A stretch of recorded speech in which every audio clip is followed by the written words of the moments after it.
Hello and welcome to The Hop, a podcast designed to help business owners and marketers to stay relevant in the ever-changing landscape of marketing. I'm your host, Matt, and the owner of Purple Bunny Marketing, and today I'm joined by Sam from Purple Bunny Marketing. And Sam's role in our business is our ad specialist. He does a lot of work with Facebook advertising, which is the topic we're going to cover off today. Yeah, it is, yep. Perfect. All right, so thanks for coming in, Sam. Appreciate it. Problem. All right, well, let's hop to it. So I guess the first question that we should answer, this is our first podcast about social media advertising, would be why should small business actually be using social media advertising? What's your take on that? Well, I mean, like anyone using advertising, the reason to use advertising is that if you don't, no one's going to know who you are or what you're selling. Yes. So if you're a small business and you're not promoting yourself in some manner, whether that's print or digital, frankly, no one knows who you are. Yep. And why do you think then, I guess to elaborate on that, why do you think social media advertising is important, or why can it be effective for small business? Social media advertising, especially on the organic side, can be very low cost for small businesses, which is a very important factor for them. Yes. And it's a very popular platform that people scroll on at night or, in the morning or at work. So you're always going to be reaching an audience there who may not have been aware of your presence before, or even if you're promoting new products and that kind of thing as well. Yeah, agreed. I think social media advertising has made it easier for business owners these days to get a message out there or promote a sale. And it's quite cost effective, compared to some other platforms out there. And I know, we've talked about radio and we've talked about TV and different platforms. Whilst, yes, they are on a grand scale more expensive in that regard, they are effective in what they deliver. But for social media's perspective, we're talking about budgets of $200 and $300 that can be very effective and generate sales for a business, I guess. So, all right. So I guess something that we do need to touch on is what's the difference between me just boosting a post on my page, which does go into Ads Manager, which I can understand why some people get confused, and actually running an ad. So what's the difference between? This is a question I get asked a lot, to be honest, and a lot of clients really, understandably, as you mentioned, get confused about the difference. Now, one of the drawbacks to boosting is you can only use one aspect ratio on the post, whereas if you were to use a traditional ad, whether it's a static or a video, you can have your 1:1, which is a square, your story format, which is a portrait style, or you can have the 16:9, which is more of a movie, widescreen landscape sort of version type thing. Yep. That's one of the limitations of boosting. Yes. But the thing that you can get from boosting is that you've got a post directly on your page there. People are going to see that immediately. It's going to get started. It's going to start being promoted immediately. Whereas an ad tends to go through a much longer learning phase. Yes. And for anyone who doesn't know what the learning phase is, it's a period where Facebook is testing the waters with your audience to make sure that they're targeting the right people to get a good result. Yes. Can take up to 14 days. So if you're trying to do a 1 week only offer, boosting posts the way to go. Yes. Agreed. And I guess I get that question a lot asked upon me about what's more effective. And I guess it does come down to having a conversation and understanding what you're trying to achieve. That's the biggest thing. Something that we always talk about, direction is more important than speed sometimes. Yes, understanding what you're trying to target, understanding, how long your campaign's going to run for, and what you're trying to achieve as an outcome, obviously.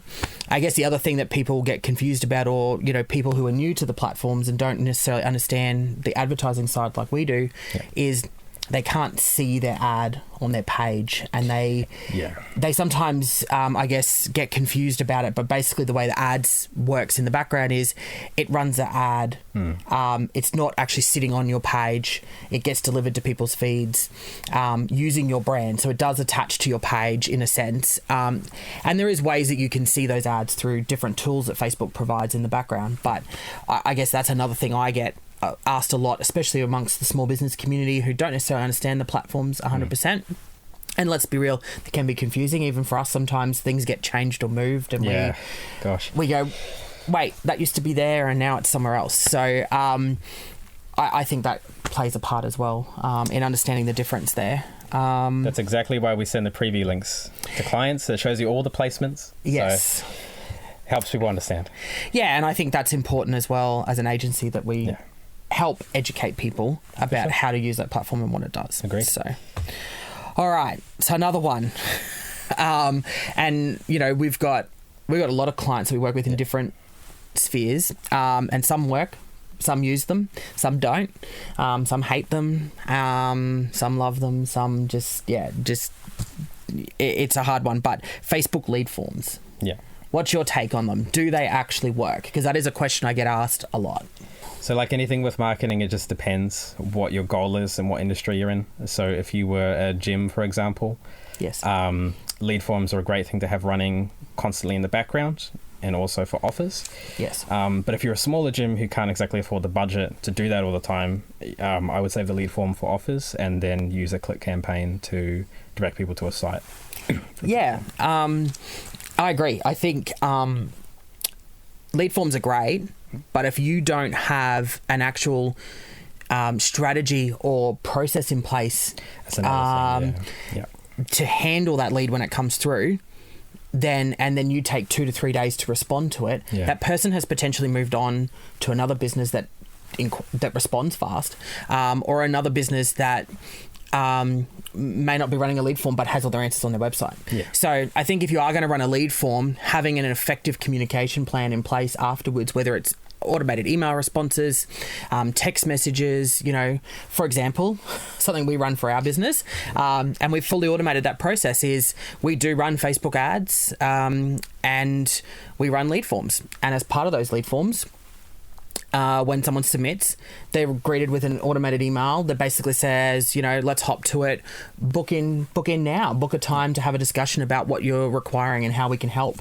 And I guess that's an effective use of lead forms. It is. Versus just filling in a form, waiting for it to land in someone's inbox, and then taking 3 days to try and contact that person. You know? Yeah, as you mentioned, you know, it's really important to try to get to people who fill out lead forms as soon as possible, because anyone filling out a lead form is very high intent. So they want whatever you're selling now. Yes. So it's quite likely they're filling out other forms too. Correct. So you want to be the first one to get in contact with them. 100%. Otherwise they're gone. Yeah. And I think the other thing to be mindful about it is in every industry has different KPIs when it comes to internet lead forms. Just because someone submits a lead form, not every single one of them is going to convert. Sure. You know, it's the same with anything, you know, when it's leads based, is that there is a certain ratio of people. And I guess the general rule of thumb that we work to is generally about a 1 in 4 to 1 in 5 ratio of leads that you generate, you'll potentially convert. Yeah. But, you know, it's a numbers game like anything we do in marketing. It's about creating awareness and pushing people through that funnel and that process to the point that they submit, and getting those numbers so that you can convert and achieve your targets, I guess, is what you're doing there. So to summarize, because we kind of chatted a little bit there about it, but to summarize, they do work, but you need to have a strategy in place and they need to be used for something relevant. Yeah. Absolutely. Perfect. All right. Last question, then you're out of the hot seat.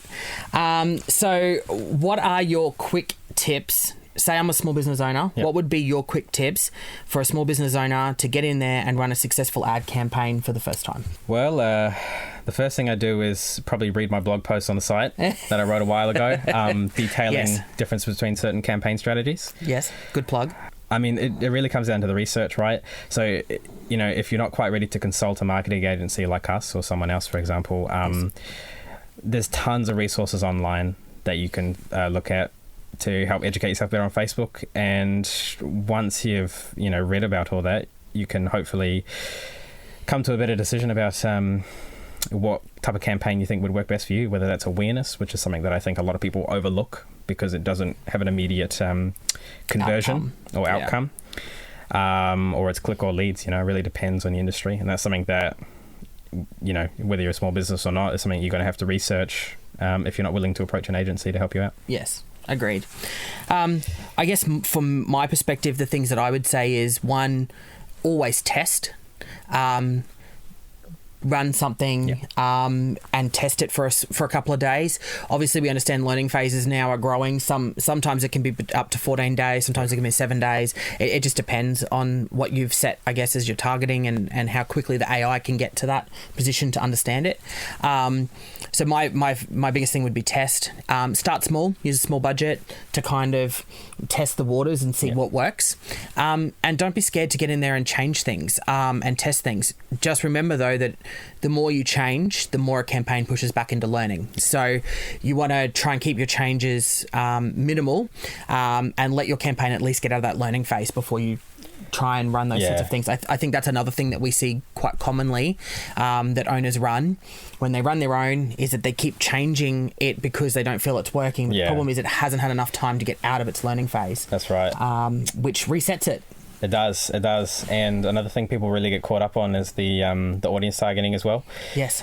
Facebook's Advantage Plus AI, Advantage Plus audience targeting, is very robust these days. Yes. So you don't quite have to get super granular with the targeting as you used to have to do, and as a lot of people still try to do.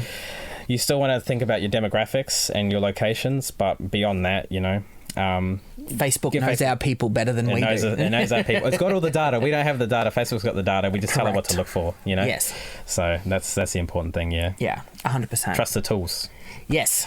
And there's plenty of them in the platform, 100%. So, all right. Well, thank you for jumping on today to have a chat. I do appreciate you taking time out of the office to have this chat with me. So thanks for tuning in to hear and see more of The Hop, and to keep up to date with all the latest marketing trends, make sure you subscribe below. Special thanks to Sam for coming in and having a chat about social media ads. Obviously, it's the first time we've talked about ads, and this is something we plan to do more regularly. We'll have more conversations around advertising and how you can get the best from running, whether it's social media ads, or whether it's potentially things like pay-per-click advertising like Google search and stuff like that. So if you have an opinion about what we've talked about today, feel free to share your thoughts below, or maybe you've got a question that you'd like us to answer the next time that we're on, so share it below, and stay tuned for more from The Hop, helping you to get your marketing hopping.